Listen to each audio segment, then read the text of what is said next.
Assalamualaikum warahmatullahi wabarakatuh. Selamat pagi Sobat Ngonten ngobrolin ternak. Hari ini kita berbicara tentang keju. Kira-kira teman-teman sudah tahu nggak keju itu berapa sih jenisnya di dunia? Ada yang bilang lebih dari 2000 jenis, ada yang bilang lebih dari 3000 jenis keju di dunia. Tapi secara garis besar dikelompokkan menjadi 4 berdasarkan bentuknya. Jadi ada yang lunak, kemudian semi lunak, kemudian ada yang keras, ada juga yang menyebutnya semi keras. Nah, dari semua itu teman-teman sekalian, keju ini sebetulnya tersusun ya, ada dari susu, bisa susu sapi, susu kambing, susu kerbau. Kemudian dari situ ada ditambahkan enzim. Nah, enzim ini yang membantu proses fermentasi. Samping itu ada juga yang menambahkan garam di dalamnya. Nah, yang paling umum juga teman-teman sekalian yang menentukan nih untuk jenis-jenis keju dari bentuk, tekstur, rasa itu ditentukan tadi. Yang utama adalah satu adalah suhu. Yang kedua juga waktu penyimpanan.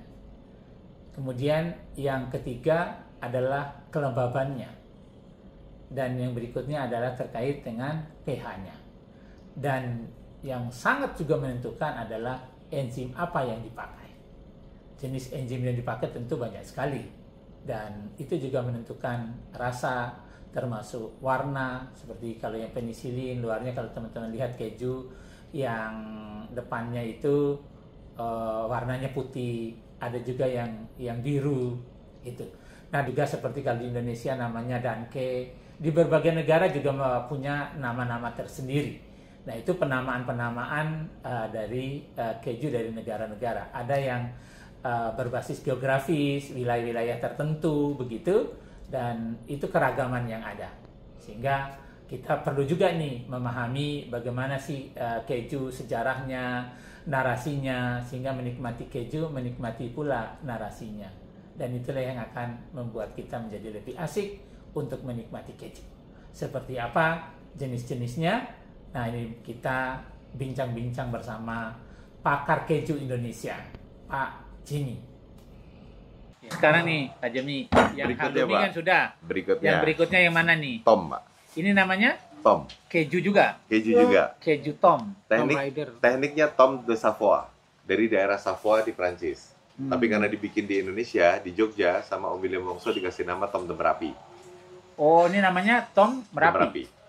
Tom de Merapi adalah satu-satunya Tom yang diproses dari susu yang berasal dari sapi yang makan rumput yang tumbuh di abu vulkanik Merapi. Indikasi geografis ini bukan hanya milik Mazarat, tapi milik semua produsen keju selama dia berproduksi dengan susu yang sapinya makan rumput yang tumbuh di abu vulkanik yang Merapi. Oh, itu dinamakan indikasi geografisnya Tom de Merapi. Tom Merapi. Tom Merapi. Oh, keju Tom Merapi itu karena termasuk dia pakan juga bisa deh. Bahan pakannya itu ya. Tumbuh dari abu vulkaniknya. Sedang diurus oleh teman-teman Kemenkumham untuk indikasi geografisnya. Keuntungan apa kelebihannya? Bapak pernah dengar Parmigiano Reggiano?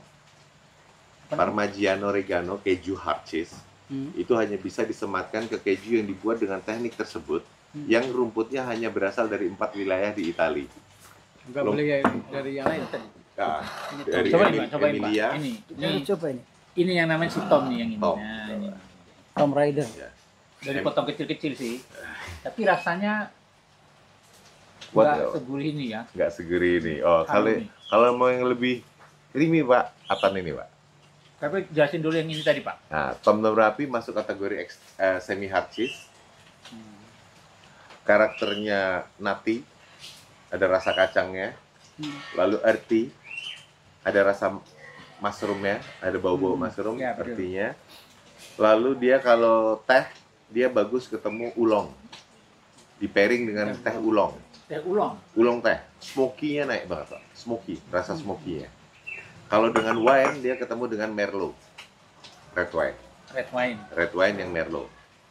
Sekarang Bapak coba cicip yang Atan, Pak. Ini yang Tom. Tadi Tom. Kalau sekarang Tom ini proses buatnya lebih rumit apa dari ini apa? kurang lebih sama, Pak. Oh sama saja Sama. ya. Kalau tadi 1 kilo Tom berapa? 10% rendemen. Sama. Sama. 10%. Oh sama Itu semua murni ya. juga, nggak ada. Murni, nggak ada Murni. tambahan. Nggak ada tambahan. Pak, bahan baku cuma 4, Pak. 98% susu murni. Hmm. Kemudian enzim Rennet tadi untuk penggumpalan. Ya. Starter bakteri keju. Thermophilic atau mesophilic. Sama garam laut murni. 3 ini nggak nyampe 2%. Oh nggak nyampe 2%. Nggak nyampe. Jadi 100% Jadi itu susu. 98%. Kenapa rasanya bisa berbeda? Prosesnya saja yang berbeda, Pak. Yang membedakan prosesnya satu waktu, kedua suhu, ketiga kelembapan, keempat pH. Oke. Digeser-geser nih, pH-nya naikin, turunin, waktunya dipanjangin, dipendekin, suhunya Waktu dinaikin, panjang itu direndahin. karena fermentasinya makin Betul, Pak. makin Menggeser lama beda. 4 parameter ini, terciptalah 3.000 jenis keju seluruh dunia. Gara-gara parameter itu tadi. Hanya merubah sedikit parameter-parameter ini. Dari yang poin 4 tadi. Iya. Waktu, temperatur, pH, humidity, kelembapan. Kelembaban waktu, Temperatur, pH, pH, sama kelembaban. Iya. Itu bisa menciptakan jadi berapa 3.000 jenis keju seluruh dunia. Hanya mainkan itu saja. Hanya mainin ini, Pak. Oh. Kalau keju itu nggak ada sama sekali dikasih gula gitu ya? Nggak ada, Pak. Semua pengawetannya pakai garam. Hmm. Mulai kencang dia pada saat zaman Romawi. Karena kan Romawi itu dia gajinya garam. Garam, salt. Gajinya. Salt, keluar kata-kata celery, itu kan dari garam. Ya. Salt, celery. Celery gajinya dalam bentuk garam. Tentara itu digaji dengan garam. Kemudian mereka punya susu, dibikin keju, extra hard yang tahan sampai 4 tahun, 5 tahun selama perjalanan peperangan. Oh. Keju hanya salah satu anak cabang dari pengawetan makanan, Pak. Ya, Bahwa ya, ya. kebetulan dia lebih enak dan harganya lebih tinggi, itu kebetulan. Bahwa dia lebih sehat, itu kebetulan. Tapi tujuan utamanya, pengawetan makanan secara natural. Ya, ya, ya, ya. Karena susu murni umurnya cuma 8 jam. Iya. Karena nutrisinya sangat bagus, diminati oleh mikroba macam-macam kan. Betul, Pak. Ada sumber kerusakan. Cicip ini, Pak. Kalau yang ini namanya Atan. Kalau di Prancis namanya camembert. ini atan. Tapi putih-putihnya ini apa, Pak? Itu jamur penicillin candidum. Penicillin candidum. Ya. Jadi antibiotik dong. Ada antibiotiknya. Oh gitu ya. Justru penicillin candidum sama Geotrichum candidum itu yang memproteksi keju dari patogen, Pak. Iya, iya, iya. Karena dia penicillin tadi kan. Iya. Oh gitu, dia warnanya putih. Penicillin memang putih juga sih serbuknya ya. Betul. Tapi kira-kira kalau dimakan ada aroma penicillinnya nggak ya? Ada penicillin yang warnanya biru, Pak. Penicillin Roquefort. Ini. Blue cheese. Oh, itu hanya beda di mikrobanya ya? Betul. Kalau camembert pakai Geotrichum candidum sama penicillin candidum. Kalau blue kalau ini cheese kalau pakainya ini lembut penicillin. ya? Lembut, creamy. Ini ya, ya, ya. Tapi nggak mudah rusak karena ada pelapisnya yang Karena tadi ya? diprotek oleh jamur putih ini, Pak. Itu di ininya ya, ketika Di permukaannya. diiris sekalipun nanti muncul lagi. Nggak muncul lagi di bagian dalam. Dia di luar. Kalau Kalau Tom, diiris disimpan tetap nggak muncul. Enggak. kalau Tom nggak kuat banyak saya Pak. Kalau ini kuat ya, Kalau Pak? ini masih lumayan. Yang banyak Tadi, yang itu. kalau itu banyak sekali. Wah, iya. Halloumi itu kenapa dia best seller, Pak? Pertama kali kami tes kemana? Anak-anak. Kalau anak-anak suka, tutup Suka, mata Pak. pasti laku. Ini saya udah pastikan suka lah karena rasanya tadi rasanya enak. Easy to consume. Untuk orang Asia, ini suitable. Kalau halloumi itu di supermarket apa mereknya apa, Pak? Halloumi nama jenis keju, sedangkan halloumi di Indonesia impor cuma satu merek, Pak, Lemnos. Dari Australia. Lemnos. Iya, Kalau tapi yang produksi dari sini cuman kita. apa namanya apa di Kalau supermarket? dijual di Halloumi. supermarket Halloumi juga. Halloumi. Halloumi. Jakarta ada. Ada, Pak. Di Grand Lucky, Range Market, Terus market ada ya? ada. Hotel yang kita supply, St. Regis, Jakarta, Ritz-Carlton, Westin kita supply. Di, Park Hyatt kita supply. di ininya mereka. Di breakfastnya atau di event. Oh, Besok hari untuk Jumat? request-nya dia. Gua akhirnya bukan dijual dong. Iya, bukan Yang dijual hanya range market tadi. Iya, kalau toko Range Market. Kalau ini apa? Yang ini. Yang biru tadi ya? Yang ini, Pak. Ya. Blue cheese, penicillin Roquefort, Pak. Oh, penicillin Roquefort. Roquefort. Maka warnanya biru. Iya, ada jamur birunya. Jamur birunya itu penicillin. Itu masih Sehingga tomat. cheese-nya dikasih nama blue cheese. Blue cheese. Cheese. Di kita kasih Sama-sama nama penicillin ya. penicillin. Kita kasih nama Ibra, nama anak saya yang ketiga. Unik banget karena saya lebih asin. Itu kenapa biasanya dia ketemu wine yang manis, Pak.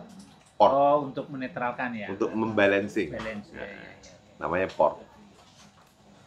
Prinsipnya. Kalau yang ini Bromo, ini keju yang organic certified, Pak. Oh, yang organik itu. Pasuruan. Iya, Pasuruan. Oh, yang ini organik itu ya. Iya.